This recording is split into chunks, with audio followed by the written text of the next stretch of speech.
नमस्कार, मी शिवानी लकडे. पुणे प्राइम न्यूजच्या पंचनामा या विशेष सदरात तुम्हा सर्वांचं स्वागत. पुणे सोलापूर महामार्गावर कदमबाग वस्ती येथे धावत्या बसने पेट घेतला. आज 9 ऑगस्टला सकाळी 9 वाजता ही घटना घडली. या घटनेत सुदैवाने कोणतीही जीवितहानी झाली नसली तरी या आगीत बसचे मोठे नुकसान झाले आहे.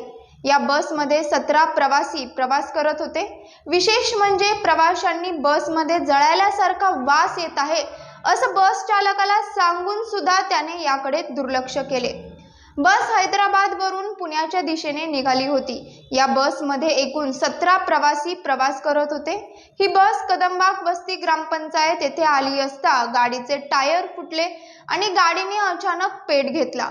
घटनेची माहिती मिळताच लोणी काळभोर पोलीस आणि पुणे महानगरपालिकेचे अग्निशमन दल घटनास्थळी हजर झाले.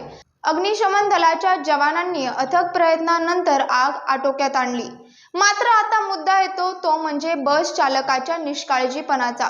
सोलापूरच्या आसपास आल्यानंतर काही प्रवाशांनी बसमधून काहीतरी जळाल्यासारखा वास येत आहे अशी माहिती चालकाला दिली होती. तरीही चालकाने गाडी तशीच पुण्याच्या बाजूने आणली. कदमबाग वस्ती हद्दीत बस आली असता गाडीच्या उजव्या बाजूचा टायर घर्षणाने फुटला. यामुळे मोठ्या प्रमाणात धूर निघाला. सकाळची वेळ असल्याने बसमधील सर्व प्रवासी जागे होते, त्यामुळे ते गोंधळ करू लागले. यावेळी बस चालकाने गाडी बाजूला घेऊन सर्व प्रवाशांना खाली उतरवले. प्रवासी उतरत असतानाच टायरने पेट घेतला. यावेळी मोठा आगीचा डोंब उसळला. प्रवाशांनी सांगून सुद्धा चालकाने निष्काळजीपणा करून 17 जणांचा जीव त्याने धोक्यात घातला. या घटनेत जर जीवितहानी झाली असती तर चालकाला जबाबदार धरण्यात आलं असतं की गाडीचा बिघाड म्हणून सोडून दिलं असतं असा प्रश्न उपस्थित होत आहे. चालकाच्या निष्काळजीपणामुळे बसने पेट घेतला. त्यामुळे बसमधील डिझेलची टाकी फुटेल या भीतीने पुणे व सोलापूरच्या दिशेने जाणारी वाहतूक देखील थांबवण्यात आली होती. यावेळी लोणी काळभोर गाव आणि शेवाळवाडीपर्यंत वाहनांच्या मोठ्या रांगा लागल्या होत्या. अग्निशमन दलाने आगीवर नियंत्रण मिळवल्यानंतर सदरची वाहतूक सुरळीत करण्यात आली.